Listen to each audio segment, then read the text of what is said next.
ಜನವರಿ 2026ರಲ್ಲಿ ಕರ್ನಾಟಕ ವಿಧಾನಸೌಧದಲ್ಲಿ ರಾಜ್ಯ ಪ್ರಜಾಪ್ರಭುತ್ವದ ದೇಗುಲ ಅಲ್ಲಿ ಒಂದು ವಿಧಾನಸಭೆ ನಡೀತಾ ಇದೆ. ಆ ದಿನ ಒಂಥರ ವಿಚಿತ್ರವಾದಂತಹ ಮೌನ ಕೂಡ ಇತ್ತು. ಆದರೆ ಮೌನ ಬಹಳ ಹೊತ್ತು ಉಳಿದಿಲ್ಲ. ವಿರೋಧ ಪಕ್ಷದ ಸಾಲಿನಲ್ಲಿ ಒಬ್ಬ ಹಿರಿಯ ವ್ಯಕ್ತಿ ಎದ್ದು ನಿಲ್ತಾರೆ. ಅವರ ಹೆಸರು ಎಸ್ ಸುರೇಶ್ ಕುಮಾರ್. ಅದಕ್ಕಿಂತ ಒಂದು ಬಹಳ ಮುಖ್ಯ ಅಂತಂದ್ರೆ ಇದೇ ಸದನದಲ್ಲಿ ಚರ್ಚೆ ಆಯಿತು. ನಮ್ಮೆಲ್ಲರಿಗೂ ಕೂಡ ಶ್ರದ್ಧಾ ಕೇಂದ್ರ ಆಗಿರೋ ಧರ್ಮಸ್ಥಳ ಕಂಪ್ಲೇಂಟ್ ಆಯ್ತು, ಎಲ್ಲ ಆಯ್ತು. ಇದೇ ಸದನದಲ್ಲಿ ಪರಮೇಶ್ವರ್ ಅವರು ಹೇಳಿದ್ರು, ದಿನೇಶ್ ಗುಂಡೂರಾವ್ ಹೇಳಿದ್ರು, ನಮ್ಮ ದಕ್ಷಿಣ ಕನ್ನಡದ ಪೊಲೀಸ್ ಅವರು ಬಹಳ ಸಶಕ್ತರಾಗಿದ್ದಾರೆ, ಯಾವುದೇ SIT ಬೇಡ ಅಂತ ಹೇಳಿದ್ರು. ಇದಕ್ಕೆ SIT ಮಾಡ್ಬಿಟ್ರು. ದಿನೇಶ್ ಗುಂಡೂರಾವ್ ಹೇಳಿದ್ರು, ನಮ್ಗೆ ಯಾರಿಗೂ ಕೂಡ ಮಾಡಬೇಕು ಅಂತ ಇಷ್ಟ ಇರಲಿಲ್ಲ, ಕೆಲವು ನಿಯೋಗಗಳು ಬಂದು ಒತ್ತಡ ತಂದು ಅದಕ್ಕೋಸ್ಕರ ನಾವು ಮಾಡಿದ್ದೀವಿ. Fine, fair enough, V welcome it. SIT ಯಾಕೆ ರಚಿಸಿದ್ರು ಗೊತ್ತು? ಹಲವು ವರ್ಷಗಳಿಂದ ವರದಿಯಾಗಿರುವ ಅನುಮಾನಾಸ್ಪದ ಸಾವುಗಳ ಆರೋಪಗಳು, ಸ್ಥಳೀಯ ಪೊಲೀಸರಿಂದ ಪ್ರಕರಣಗಳನ್ನು ಮುಚ್ಚಿ ಹಾಕಲಾಗಿದೆ ಅಥವಾ ಸರಿಯಾದ ತನಿಖೆ ನಡೆದಿಲ್ಲ ಎಂಬ ಆರೋಪ, ಸಾರ್ವಜನಿಕ ಹಿತಾಸಕ್ತಿ ಅರ್ಜಿಗಳು ಮತ್ತು ಸಾಮಾಜಿಕ ಕಾರ್ಯಕರ್ತರ ಒತ್ತಾಯ, ಆ ಪ್ರದೇಶದಲ್ಲಿ ಒಂದು ಸಂಸ್ಥೆಯ ಒಂದು ಇನ್ಸ್ಟಿಟ್ಯೂಷನ್ ಪ್ರಭಾವ ಇದೆ ಎಂಬ ರಾಜಕೀಯ ಒತ್ತಡ, ಈ ರೀತಿ ಮಾಡಿ ಒಂದು ಎನ್ಕ್ವೈರಿ ಕಮಿಷನ್ ಮಾಡುವುದು. SIT ಏನು ಸ್ಟೇಟಸ್? ಒಂದು ವರ್ಷ ನಾವು ಅವತ್ತೇ ಕೇಳ್ಕೊಂಡ್ವು ನಾವು ಈ ಹೌಸಲ್ಲಿ, ನೀವು ಇಂಟರಿಮ್ ರಿಪೋರ್ಟ್ ಇಡಿ ಅಂತ ನಾವು ಪರಿಯಾಗಿ ನಾವು ಕೇಳ್ಕೊಂಡು. But the government refused. ಇಲ್ಲ, ಮೈನ್ ಬರಲಿ, ಮೈನ್ ರಿಪೋರ್ಟೇ ಬರಲಿ ಅಂತ. ಯಾರು ಈ ಸುರೇಶ್ ಕುಮಾರು? ಬೆಂಗಳೂರಿನ ರಾಜಾಜಿನಗರದ ಶಾಸಕರು. ಸರಳತೆಗೆ ಇನ್ನೊಂದು ಹೆಸರು ಅಂತ ಕರೀತಾರೆ. ಸೈಕಲ್ ಮೇಲೆ ವಿಧಾನಸೌಧಕ್ಕೆ ಬರ್ತಿದ್ರಂತೆ ಒಂದು ಕಾಲದಲ್ಲಿ. ಕಾನೂನು ಪಂಡಿತರು, ಕಾನೂನು ಪದವೀಧರರು, ಸುಮ್ಮನೆ ಬಾಯಿಗೆ ಬಂದದ್ದನ್ನ ಮಾತನಾಡುವವರಲ್ಲ, ಅಧ್ಯಯನ ಮಾಡದೆ ಒಂದು ಪದವನ್ನು ಕೂಡ ಉಚ್ಚರಿಸುವವರಲ್ಲ. ಅವರೊಂದು ಎದ್ದು ನಿಂತು ಸ್ಪೀಕರ್ ಅವರನ್ನ ನೋಡಿ ಒಂದು ವಿಷಯವನ್ನ ಪ್ರಸ್ತಾಪ ಮಾಡಿದ್ರು. ಆ ಒಂದು ವಿಷಯ ರಾಜ್ಯದ ಯಾವುದೋ ಮೂಲೆಯಲ್ಲಿ ಮೊಬೈಲ್ ಹಿಡ್ಕೊಂಡು ಕೂತಿದ್ದಂತಹ ಒಂದು ಗ್ಯಾಂಗ್ನ ನಿದ್ದೆ ಕೆಡಿಸ್ಬಿಡ್ತು. ಅವ್ರ ಹೊಟ್ಟೆಯಲ್ಲಿ ತಣ್ಣೀರು ಬಿಟ್ಟೆ ಹಾಕ್ದಂಗೆ ಆಯ್ತು. ಸುರೇಶ್ ಕುಮಾರ್ ಅವರು ಅವತ್ತು ವಿಧಾನಸೌಧದಲ್ಲಿ ವಿಧಾನಸಭೆಯ ಅಧಿವೇಶನದಲ್ಲಿ ಹೇಳಿದ್ದೇನು? ಅವ್ರು ಕೇಳಿದ್ದಿಷ್ಟೇ, ಮಾನ್ಯ ಸ್ಪೀಕರ್ ಅವರೇ, ನಮ್ಮೆಲ್ಲರ ಶ್ರದ್ಧಾ ಕೇಂದ್ರ ಧರ್ಮಸ್ಥಳ ಅಲ್ಲಿ ಏನೋ ನಡೀತಿದೆ ಅಂತ SIT ರಚನೆ ಮಾಡಿದ್ರಿ, ಕೋಟಿಗಟ್ಟಲೆ ಖರ್ಚು ಮಾಡಿದ್ರಿ, ಅದರ ವರದಿ ಎಲ್ಲಿದೆ? ಸತ್ಯ ಹೊರಗಡೆ ಬರಲಿ. ಇಷ್ಟೇ ಅವ್ರು ಕೇಳಿದ್ದು, ಸತ್ಯ ಹೊರಗಡೆ ಬರಲಿ ಅಂತ. ಆದ್ರೆ ಸತ್ಯ ಅನ್ನೋ ಶಬ್ದ ಕೇಳಿದ ತಕ್ಷಣ ಇತ್ತ ಸೋಷಿಯಲ್ ಮೀಡಿಯಾದಲ್ಲಿ ಕೆಲವರಿಗೆ ಬೆಂಕಿ ಬಿತ್ತು. ಯಾಕೆ? ಸತ್ಯ ಬಂದ್ರೆ ಯಾರಿಗಾದ್ರೂ ಭಯ ಆಗುತ್ತಾ? ಕಳ್ಳರಿಗೆ ಭಯ ಆಗುತ್ತೆ, ಸುಳ್ಳುಗಾರರಿಗೆ ಭಯ ಆಗುತ್ತೆ. ಸುರೇಶ್ ಕುಮಾರ್ ಅವರು ಆ ಒಂದು ಭಾಷಣ ಒಂದು ಡೈನಮೆಂಟ್ ಅಂತ ಕೆಲಸ ಮಾಡ್ತು. ಆ ಸ್ಫೋಟದ ಸದ್ದು ಕೇಳಿದ್ದು ವಿಧಾನಸೌಧದಲ್ಲ, ಅದು ಕೇಳಿದ್ದು ಬುರ್ಡೆ ಗ್ಯಾಂಗ್ನ ಹೆಡ್ ಕ್ವಾರ್ಟರ್ಸ್ನಲ್ಲಿ. ನೋಡಿ ರಿಯಾಕ್ಷನ್ ಹೇಗಿತ್ತು ಅಂತ. ಸುರೇಶ್ ಕುಮಾರ್ ಅವರು ಅಸೆಂಬ್ಲಿಯಲ್ಲಿ ಮಾತಾಡಿ ಮುಗಿಸಿದ ತಕ್ಷಣ ಇತ್ತ ಸ್ವಯಂ ಘೋಷಿತ CBI ಡೈರೆಕ್ಟರ್, ಯೂಟ್ಯೂಬ್ ಕ್ರಾಂತಿಕಾರಿ ಗಿರೀಶ್ ಮಠಣ್ಣ ಲೈವ್ ಬಂದ. ಮುಖದಲ್ಲಿ ಅದೇನೋ ಆತಂಕ, ಧ್ವನಿಯಲ್ಲಿ ಏನೋ ನಡಕ, ಆದ್ರೆ ಹೊರಗಡೆ ತೋರಿಸ್ಕೊಳ್ಳೋಕೆ ಆಕ್ರೋಶದ ನಾಟಕ. ಅವರು ಸುರೇಶ್ ಕುಮಾರ್ ಅವರಿಗೆ ಏನೆಲ್ಲ ಅಂದ್ರು ಗೊತ್ತಾ? ಪ್ರಜ್ಞಾಶೂನ್ಯರು, ಮಾರ್ಫ್ ವಿಡಿಯೋ ನೋಡ್ಕೊಂಡು ಬಂದು ಮಾತಾಡಿದವರು, ಅಧ್ಯಯನ ಮಾಡಿಲ್ಲದವರು. ನನಗೆ ನಗು ಬಂತು. ಒಬ್ಬ ಬೀದಿ ಬದಿಯಲ್ಲಿ ನಿಂತು ಬೊಬ್ಬೆ ಒಡೆಯೋನು, ಮಾಜಿ ಕಾನೂನು ಸಚಿವರಾಗಿ ಕೆಲಸ ಮಾಡಿದಂಥವ್ರಿಗೆ ಕಾನೂನು ಪಾಠ ಮಾಡ್ತಾರಲ್ಲ, ಇದಕ್ಕಿಂತ ದೊಡ್ಡ ಕಾಮಿಡಿ ಈ ಪ್ರಪಂಚದಲ್ಲಿ ಇದೆಯಾ? ಬನ್ನಿ ಇವತ್ತು ಈ ಬುರ್ಡೆ ಗ್ಯಾಂಗ್ ಸುರೇಶ್ ಕುಮಾರ್ ಅವರ ಭಾಷಣಕ್ಕೆ ಕೊಟ್ಟಿರುವ ಒಂದೊಂದು ವಿಷಯವನ್ನ ತೆಗೆದುಕೊಂಡು ಅದನ್ನ ಪೋಸ್ಟ್ ಮಾರ್ಟಮ್ ಮಾಡುವಂತಹ ಕೆಲಸವನ್ನ ಮಾಡೋಣ. ಅವರ ಸುಳ್ಳುಗಳನ್ನ ಎಳೆ ಎಳೆಯಾಗಿ ಬಿಚ್ಚಿಡೋಣ. ಇದು ವಿಕಾಸ ದ ಜರ್ನಲಿಸ್ಟ್ ಸ್ಪೆಷಲ್ ರಿಪೋರ್ಟ್. ಮೊದಲನೇ ಆರೋಪ, ಸುರೇಶ್ ಕುಮಾರ್ ಅವರು ಪ್ರಜ್ಞಾವಂತರು ಅಂತ ಅನ್ಕೊಂಡಿದ್ದೆ, ಈಗ ಅವರು ಪ್ರಜ್ಞಾಶೂನ್ಯರಾಗಿದ್ದಾರೆ. ಸ್ನೇಹಿತರೆ, ಸುರೇಶ್ ಕುಮಾರ್ ಅವರು ಹೇಳಿದ್ರಲ್ಲಿ ಪ್ರಜ್ಞಾಶೂನ್ಯತೆ ಎಲ್ಲಿದೆ ಅಂತ ಹುಡುಕೋಣ. ಅವ್ರ ಅಸೆಂಬ್ಲಿಯಲ್ಲಿ ಹೇಳಿದಂತಹ ಒಂದಷ್ಟು ಪಾಯಿಂಟ್ಸ್ಗಳು ನಾನು ಹೈಲೈಟ್ ಮಾಡಿ ಇಟ್ಕೊಂಡಿದ್ದೀನಿ. SIT ರಚನೆಯಾಗಿ ವರ್ಷಗಳಾಯ್ತು, ವರದಿ ಇನ್ನೂ ಬಂದಿಲ್ಲ, ಅಲ್ಲಿಯವರೆಗೆ ಧರ್ಮಸ್ಥಳದ ಬಗ್ಗೆ ಅಪಪ್ರಚಾರ ನಡೀತಾ ಇದೆ, ಸುಪ್ರೀಂ ಕೋರ್ಟ್ ಈ ಅರ್ಜಿಯನ್ನ ಪೈಸಾ ವಸೂಲ್ ಲಿಟಿಗೇಷನ್ ಅಂತ ಕರೆದಿದೆ. ಇದಿಷ್ಟರಲ್ಲಿ ಯಾವ್ದಪ್ಪ ಸುಳ್ಳು? SIT ರಚನೆ ಆಗಿಲ್ವಾ? ಆಗಿದೆ. ವರದಿ ಬಂದಿದ್ಯಾ? ಇಲ್ಲ. ಸುಪ್ರೀಂ ಕೋರ್ಟ್ ಪೈಸಾ ವಸೂಲಿ ಅಂತ ಹೇಳಿಲ್ವಾ? ಹೇಳಿದೆ.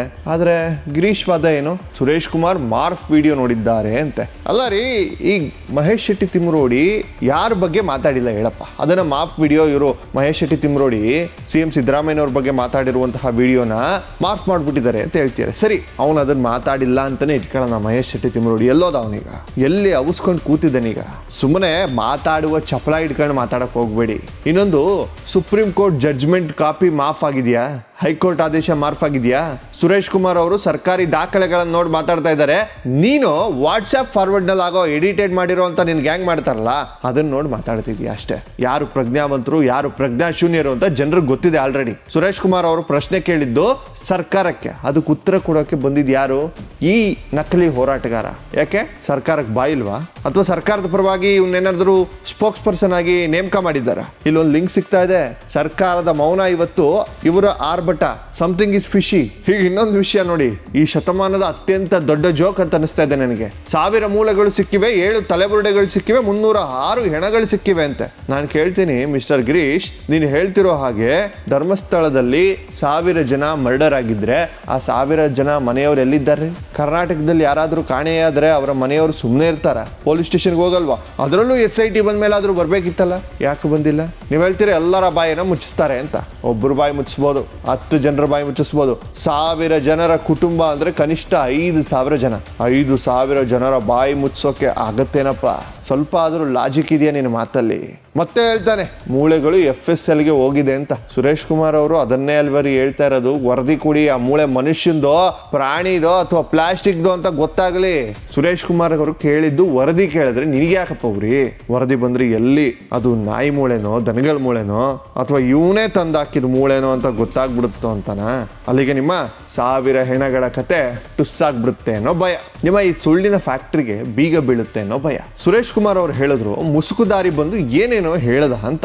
ನೆನಪಿದ್ಯಾ ಮುಸುಕುದಾರಿ ಬಂದಾಗ ನಿಮ್ಮ ಬಿಲ್ಡಪ್ಗಳು? ಅವನು ಕೊಲೆಯನ್ನ ನೋಡಿದ್ದಾನೆ, ರಕ್ತವನ್ನ ನೋಡಿದ್ದಾನೆ, ಅವನೇ ಎಲ್ಲಾ ಹೆಣವನ್ನ ಊತಾಕಿದ್ದಾನೆ ಅಂತ ಹೇಳಿದ್ರಿ. ಆಮೇಲೆ ಪೊಲೀಸ್ ಎನ್ಕ್ವೈರಿಲಿ ಏನೋಯ್ತು? ಅಯ್ಯೋ ಸರ್, ನನಗೆ ಸ್ಕ್ರಿಪ್ಟ್ ಕೊಟ್ಟಿದ್ರು, ನಾನು ಓದ್ದೆ ಅಂತ ಹೇಳಿ ಓಡೋದ.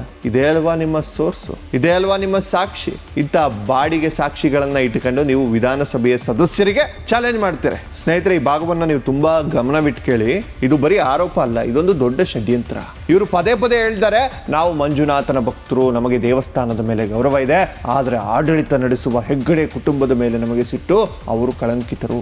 ಇದು ಕೇಳೋಕೆ ಬಹಳ ನ್ಯಾಯಬದ್ಧವಾಗಿದೆ ಅಂತ ನಿಮ್ಗೆ ಅನಿಸ್ತಾ ಇರ್ಬೋದು. ಆದರೆ ಇದರ ಹಿಂದಿರೋ ಹುನ್ನಾರವನ್ನು ಹೇಳ್ತೀನಿ ಕೇಳಿ. ಧರ್ಮಸ್ಥಳ ಅನ್ನೋದು ಕೇವಲ ಒಂದು ವಿಗ್ರಹದ ಪೂಜೆ ಅಲ್ಲ ಅಥವಾ ವಿಗ್ರಹ ದೇವರಲ್ಲ, ಅದೊಂದು ವ್ಯವಸ್ಥೆ. ಅಲ್ಲಿ ಪ್ರತಿದಿನ ಲಕ್ಷಾಂತರ ಜನರಿಗೆ ಅನ್ನದಾನ ನಡೀತಾ ಇದೆ. ಅದು ಯಾರಿಂದ? ಆ ಆಡಳಿತ ಮಂಡಳಿಯಿಂದ. ಅಲ್ಲಿ ಸಾವಿರಾರು ಶಾಲೆ ಕಾಲೇಜು ಆಸ್ಪತ್ರೆ ನಡೀತಾ ಇದೆ. ಅದು ಯಾರಿಂದ? ಆ ಕುಟುಂಬದಿಂದ. ಗ್ರಾಮಾಭಿವೃದ್ಧಿ ಯೋಜನೆ ಮೂಲಕ ಲಕ್ಷಾಂತರ ಮಹಿಳೆಯರಿಗೆ ಸಹಾಯ ಆಗ್ತಾ ಇದೆ. ಅದು ಯಾರಿಂದ? ನೀವು ಕುಟುಂಬವನ್ನ ಟಾರ್ಗೆಟ್ ಮಾಡಿದ್ರೆ ಪರೋಕ್ಷವಾಗಿ ನೀವು ಆ ಇಡೀ ವ್ಯವಸ್ಥೆಯನ್ನ ಟಾರ್ಗೆಟ್ ಮಾಡ್ತಿದ್ದೀರಿ. ಸುರೇಶ್ ಕುಮಾರ್ ಅವರು ಅಸೆಂಬ್ಲಿಯಲ್ಲಿ ಬಹಳ ನೋವಿನಿಂದ ಒಂದು ಮಾತು ಹೇಳಿದ್ರು. ಜನರೇ ಧರ್ಮಸ್ಥಳಕ್ಕೆ ಹೋಗೋದಕ್ಕೆ ಭಯ ಪಡ್ತಿದ್ದಾರೆ, ಶ್ರದ್ಧಾ ಕೇಂದ್ರದ ಮೇಲೆ ಅಪನಂಬಿಕೆ ಮೂಡಿಸಿದ್ದಾರೆ ಅಂತ. ಇದಕ್ಕೆ ಗಿರೀಶ್ ಕೊಟ್ಟ ಉತ್ತರ ಏನು? ಕಳಂಕ ಇರೋದು ಕುಟುಂಬದ ಮೇಲೆ, ದೇವಸ್ಥಾನದ ಮೇಲೆ ಅಲ್ಲಪ್ಪ. ದೇವಸ್ಥಾನಕ್ಕೆ ಬರೋ ಭಕ್ತರಿಗೆ ಅಲ್ಲಿ ಕೊಲೆ ಆಗಿದೆ, ರೇಪ್ ಆಗಿದೆ ಅಂತ ಸುಳ್ಳು ಸುದ್ದಿ ಹಬ್ಸಿದ್ರೆ ಅವರು ದೇವಸ್ಥಾನಕ್ಕೆ ಬರೋಕೆ ಹೆದರಲ್ವೇನಪ್ಪ? ಅವ್ರಿಗೆ ಧೈರ್ಯ ಕೊಡೋರು ಯಾರು? ಭಕ್ತರು ಬರೋದು ನಿಂತ್ರೆ ಅಲ್ಲಿ ನಡೆಯೋ ಅನ್ನದಾನ ನಿಲ್ಲಲ್ವಾ? ಸೇವೆಗಳು ನಿಲ್ಲಲ್ವಾ? ಅದು ದೇವಸ್ಥಾನಕ್ಕೆ ಮಾಡೋ ಅಪಚಾರ ಅಂತ ಅನ್ನಿಸ್ತಾ ಇಲ್ವಾ? ಸ್ವಲ್ಪ ಲಾಜಿಕ್ ಆಗಿ ಮಾತಾಡಿ.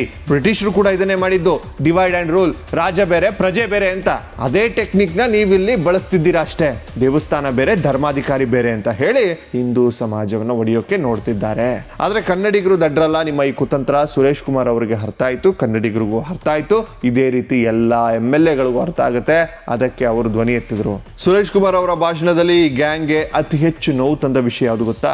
PIL ಅಂದ್ರೆ ಪೈಸಾ ವಸೂಲಿ ಲಿಟಿಗೇಷನ್ ಅಂತ ಸುಪ್ರೀಂ ಕೋರ್ಟ್ ಹೇಳಿದ್ದು. ಇದನ್ನ ಕೇಳಿದ ತಕ್ಷಣ ಗಿರೀಶ್ ವಿಲವಿಲ ಅಂತ ಒದ್ದಾಡ್ತಾನೆ. ಅದು ಸುಪ್ರೀಂ ಕೋರ್ಟ್ ಒಪಿನಿಯನ್ ಅಷ್ಟೇ, ಆದೇಶ ಅಲ್ಲ ಅಂತಾನೆ. ಸ್ವಾಮಿ, ದೇಶದ ಅತ್ಯುನ್ನತ ನ್ಯಾಯಾಲಯ ನಿಮ್ಮ ಕೇಸ್ ಹಾಕುವ ಉದ್ದೇಶವನ್ನೇ ಪ್ರಶ್ನೆ ಮಾಡಿದ್ರೆ ನಿಮಗೆ ನಾಚಿಕೆ ಆಗಲ್ವಾ? ನೀವು ಯಾಕೆ ಲೋಕಲ್ ಪೊಲೀಸ್ ಸ್ಟೇಷನ್ಗೆ ಹೋಗಿಲ್ಲ ಅಂತ, ಯಾಕೆ ನೇರವಾಗಿ ಕೋರ್ಟ್ಗೆ ಬಂದ್ರಿ ಅಂತ ಸುಪ್ರೀಂ ಕೋರ್ಟ್ ಕೇಳಿದೆ. ಅದಕ್ಕೆ ನಿಮ್ಮ ಹತ್ರ ಉತ್ತರ ಇದೆಯಾ? ಇಲ್ಲ. ಈಗ ಹೊಸ ಕತೆ ಬಿಡ್ತಾ ಇದ್ದಾರೆ. LIC ಸ್ಕ್ಯಾಮ್ ಅಂತೆ. IDBI ಬ್ಯಾಂಕ್ ಡೈರೆಕ್ಟರ್ ಆಗಿದ್ರು, ನಕಲಿ LIC ಪಾಲಿಸಿ ಮಾಡಿಸಿದ್ರು, ಕಾಸರಗೋಡಲ್ಲಿ ದುಡ್ಡು ಎತ್ತಿದ್ರು. ನೋಡಿ ಇವ್ರು ಪ್ಯಾಟ್ರನ್ ನೋಡಿ. ಸೌಜನ್ಯ ಕೇಸ್ನಿಂದ ಶುರು ಆಯ್ತು, ಆಮೇಲೆ 1000 ಹೆಣಕ್ಕಂದ್ರು, ಆಮೇಲೆ ಅಲ್ಲಿಂದ ಬಂದು ಯಾವುದೋ ಇನ್ನೊಂದು ಮೆಡಿಕಲ್ ಮಾಫಿಯಾ, ಅದೇನೇನೋ ಮಾತಾಡ್ದ ಬಾಡಿ ಮಾಫಿಯಾ ಅಂದ, ಈಗ LIC ಸ್ಕ್ಯಾಮ್ ಅಂತಿದ್ದಾನೆ. ಯಾವಾಗ ಒಂದು ಸುಳ್ಳು ಸೋಲುತ್ತೋ ತಕ್ಷಣ ಇನ್ನೊಂದು ಹೊಸ ವಿಷಯವನ್ನು ತರ್ತಾರೆ. ಜನರು ಹಳೆಯದನ್ನ ಮರೀಲಿ ಅಂತ. ಇದನ್ನ ಗೋಲ್ ಪೋರ್ಟ್ ಶಿಫ್ಟಿಂಗ್ ಅಂತಾರೆ. ನಿಮ್ಗೆ ಗೊತ್ತಿರಬೇಕು. ಇದನ್ನ ಒಂದ್ಸಲ ಗೂಗಲ್ ಮಾಡಿ ನೋಡಿ. ಇವತ್ತು LIC ಅಂತೀರಿ, ನಾಳೆ ಇಸ್ರೋ ರಾಕೆಟ್ ಲಾಂಚ್ ಮಾಡಿದ್ರಲ್ಲಿ ಧರ್ಮಸ್ಥಳದವರ ಕೈವಾಡ ಇದೆ ಅಂತೀರಿ. ನಿಮಗೆ ವಿಷಯ ಮುಖ್ಯ ಅಲ್ಲ, ನಿಮಗೆ ಬೇಕಿರೋದು ವಿವಾದ. ವಿವಾದ ಇದ್ರೆ ಮಾತ್ರ ನಿಮ್ಮ ಒಂದಷ್ಟು ಪಾಕೆಟ್ಗೆ ಜನ ದುಡ್ಡು ಹಾಕ್ತಾರೆ. ಯಾವುದೋ ಒಂದಷ್ಟು ಕೆಲವು ಜನ ಕೆಂಪು ಬಟ್ಟೆಯನ್ನ ತಲೆಗೆ ಸುತ್ತಕೊಂಡ ಜನ, ಆಮೇಲೆ ಪಾಪ ನಿಮ್ಮ ಟೀಮಲ್ಲಿರುವಂತಹ ಯೂಟ್ಯೂಬ್ ಚಾನೆಲ್ಗಳು ಓಡಬೇಕಲ್ಲ. ವಿವಾದ ಇದ್ರೆ ಮಾತ್ರ ನಿಮ್ಮ ಅಂಗಡಿ ನಡೆಯೋದು. ಸುರೇಶ್ ಕುಮಾರ್ ಅವರು ವರದಿ ಕೊಡಿ ಅಂದ್ರು. ಗಿರೀಶ್ ಮಟ್ಟಣ್ಣ ಅವರು ವರದಿಯನ್ನ ಮುಚ್ಚಿಡೋಕೆ ಹೇಗೆ ಸಾಧ್ಯ ಮಾಡಲಿ ಅನ್ನೋಂಥ ಪ್ರಯತ್ನವನ್ನು ಮಾಡ್ತಾ ಇದ್ದಾರೆ. ಒಂದು ಸಿಂಪಲ್ ಚಾಲೆಂಜ್ ಮಾಡ್ತೀನಿ, ನಿಮ್ಮ ಹತ್ರ ಅಷ್ಟು ದಾಖಲೆ ಇದ್ರೆ, 1000 ಮೂಳೆಗಳ ಸಾಕ್ಷಿ ಇದ್ರೆ, LIC ಸ್ಕ್ಯಾಮ್ನ ಪೇಪರ್ ಇದ್ರೆ, ಎಲ್ಲ ಡಾಕ್ಯುಮೆಂಟ್ಸ್ ತಗೊಂಡು ಒಂದ್ಸತಿ ಬನ್ರಿ ಸ್ಟುಡಿಯೋಗೆ, ಜಗತ್ತಿನ ಮುಂದೆ ಇಟ್ಬಿಡೋಣ. ಯಾಕೆ ಬರೀ ನಿಮ್ಮ ಯೂಟ್ಯೂಬ್ ಚಾನಲ್ನಲ್ಲೇ ಕೂತ್ಕೊಂಡು ನಾಟಕ ಆಡ್ಕೊಂಡು ಲೈವಲ್ಲಿ ಯಾವ ಚಾನಲ್ ಕರೆದ್ರೂ ಬರಲ್ಲ. ಬರೀ ನಾಟಕದ ಪ್ರಪಂಚದ ಮುಂದೆ ಕೂತ್ಕೊಂಡು ನಾಚಿಕೆ ಆಗಬೇಕು. ಕೋರ್ಟ್ಗೆ ಹೋಗಿ ಸಬ್ಮಿಟ್ ಮಾಡಿ. ಯಾಕಂದ್ರೆ ನಿಮ್ಮ ಹತ್ರ ಇರೋದು ದಾಖಲೆ ಅಲ್ಲ, ಬರೀ ಊಹಾಪೋಹ. You have stories, not evidence. You have loud voice, not truth. Suresh Kumar ಅವರು ಹೇಳಿದ್ರು, ಗಡಿಪಾರಾದ ವ್ಯಕ್ತಿ ಪೊಲೀಸರಿಗೆ ಚಳ್ಳೆ ಹಣ್ಣು ತಿನ್ನಿಸ್ತಾ ಇದ್ದಾನೆ ಅಂತ. ಮಹೇಶ್ ಶೆಟ್ಟಿ ತಿಮ್ಮರೋಡಿಗೆ ಇದು 100ಕ್ಕೆ 100 ಸತ್ಯ ರೀ. ಒಬ್ಬ ವ್ಯಕ್ತಿ ಮೇಲೆ ಇಷ್ಟು ಕೇಸ್ ಇದ್ರು, ಗಡಿಪಾರ ಆದೇಶ ಆಗಿದ್ರು, ಅವನು ರಾಜಾರೋಷವಾಗಿ ಓಡಾಡ್ತಾನೆ. ಮೈಕ್ ಮುಂದೆ ಗಿರೀಶ್ ಮಟ್ಟಣ್ಣ ಬಂದಾಗ ನಾನು ಮೊನ್ನೆ ನೋಡ್ಕ ಬಂದಲ್ಲ ಅಂತಾನೆ, ಪೊಲೀಸರಿಗೆ ಬೈತಾನೆ. ಅಂದ್ರೆ ಇವ್ರ ಹಿಂದೆ ಯಾರಿದ್ದಾರೆ? ಯಾವ ಅದೃಶ್ಯ ಕೈಗಳು ಕಾಣಿಸ್ತಾ ಇವೆ? ಯಾವ ಅದೃಶ್ಯ ಕೈಗಳು ಇವನನ್ನ ಕಾಪಾಡ್ತಾ ಇವೆ? ಸುರೇಶ್ ಕುಮಾರ್ ಅವರು ಪರೋಕ್ಷವಾಗಿ ಹೇಳಿದ್ದು ಇದನ್ನೇ. ಈ ಗ್ಯಾಂಗ್ಗೆ ಸರ್ಕಾರ ಸಪೋರ್ಟ್ ಏನಾದ್ರು ಮಾಡ್ತಾ ಇದೆಯಾ ಅಂತ. ಅದಕ್ಕೆ ಇವ್ರಿಗಿಷ್ಟು ಅಂತ ತಡ್ಕೊಳಕ್ ಆಗ್ತಾ ಇಲ್ಲ. ಸ್ನೇಹಿತರೆ, ಕತೆ ಮುಗಿಸುವ ಸಮಯ. ಸುರೇಶ್ ಕುಮಾರ್ ಅವರು ಸದನದಲ್ಲಿ ಎತ್ತಿದ ಧ್ವನಿ ಕೇವಲ ಒಬ್ಬ ಶಾಸಕನ ಧ್ವನಿ ಅಲ್ಲ, ಅದು ಕೋಟ್ಯಾಂತರ ಮಂಜುನಾಥನ ಭಕ್ತರ ಧ್ವನಿ, ಅದು ಸತ್ಯದ ಧ್ವನಿ. ಈ ಬುರುಡೆ ಗ್ಯಾಂಗ್ಗೆ ಈಗ ಭಯ ಶುರುವಾಗಿದೆ.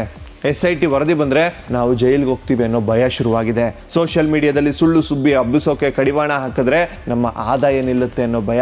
ಅದಕ್ಕೆ ಈ ಬಡಬಡಿಕೆ, ಅದಕ್ಕೆ ಈ ಆರ್ಭಟ. ಸಚಿವ ಪ್ರಿಯಾಂಕ್ ಖರ್ಗೆ ಅವರು ಕೂಡ ಸದನದಲ್ಲಿ ಭರವಸೆಯನ್ನು ಕೊಟ್ಟಿದ್ದಾರೆ. ಸೋಷಿಯಲ್ ಮೀಡಿಯಾದಲ್ಲಿ ಸುಳ್ಳು ಹಬ್ಬಿಸುವವರ ವಿರುದ್ಧ ಕಠಿಣ ಕ್ರಮವನ್ನ ಕೈಗೊಳ್ತೀವಿ ಅಂತ. ಅದೆಷ್ಟರ ಮಟ್ಟಿಗೆ ಕೈಗೊಳ್ತಿರೋ ಗೊತ್ತಿಲ್ಲ. ಸುರೇಶ್ ಕುಮಾರ್ ಅವರು ಅದಕ್ಕೆ ಸಾಥನ ಕೊಟ್ಟಿದ್ದಾರೆ. ಇದು ಸ್ವಾಗತಾರ್ಹ ಬೆಳವಣಿಗೆ. ನನ್ನ ಪ್ರೀತಿಯ ಕನ್ನಡಿಗರೇ, ಇಂತಹ ಸುಳ್ಳುಗಾರರನ್ನ ನಂಬಬೇಡಿ. ಧರ್ಮಸ್ಥಳದ ಪಾವಿತ್ರತೆಯನ್ನು ಹಾಳು ಮಾಡೋಕೆ ಬಿಡಬೇಡಿ. ಸತ್ಯ ಹೊರಗಡೆ ಬರಲಿ. SIT ವರದಿ ಜಗಜ್ಜಾಹಿರವಾಗಲಿ. ಯಾರು ನಿಜವಾದ ಅಪರಾಧಿಗಳು, ಯಾರು ಬ್ಲ್ಯಾಕ್ ಮೇಲರ್ಸ್ಗಳು ಅನ್ನೋದು ಜನರಿಗೆ ತಿಳಿಯಲಿ. ಅಲ್ಲಿಯವರೆಗೂ ವಿಕಾಸ್ ಶಾಸ್ತ್ರಿ ನಿಮ್ಮ ಜೊತೆ ಇರ್ತಾನೆ, ಸತ್ಯದ ಪರವಾಗಿರ್ತಾನೆ. ಸುರೇಶ್ ಕುಮಾರ್ ಅವರೇ, ನೀವು ಒಟ್ಟಿಯಲ್ಲ, ಇಡೀ ರಾಜ್ಯದ ಪ್ರಜ್ಞಾವಂತ ಜನತೆ ನಿಮ್ಮ ಜೊತೆಗಿದ್ದಾರೆ. Don't stop, we are with you. ಈ ವಿಡಿಯೋನ ಮ್ಯಾಕ್ಸಿಮಮ್ ಶೇರ್ ಮಾಡಿ. ಆ ಬುರುಡೆ ಗ್ಯಾಂಗ್ನ ಪ್ರತಿಯೊಬ್ಬ ಸದಸ್ಯನಿಗೂ ಈ ವಿಡಿಯೋ ತಲುಪಲಿ. ಅವ್ರಿಗೂ ಗೊತ್ತಾಗ್ಲಿ, ಸುಳ್ಳು ಹೇಳೋಕೆ 1000 ದಾರಿ ಇದ್ರೆ ಸತ್ಯ ಹೇಳೋಕೆ ಇರೋದು ಒಂದೇ ದಾರಿ ಅಂತ. ಮುಂದಿನ ವಿಡಿಯೋದಲ್ಲಿ ಸಿಗೋಣ. ಜೈ ಹಿಂದ್, ಜೈ ಕರ್ನಾಟಕ, ಜೈ ಮಂಜುನಾಥ. ನಮಸ್ಕಾರ.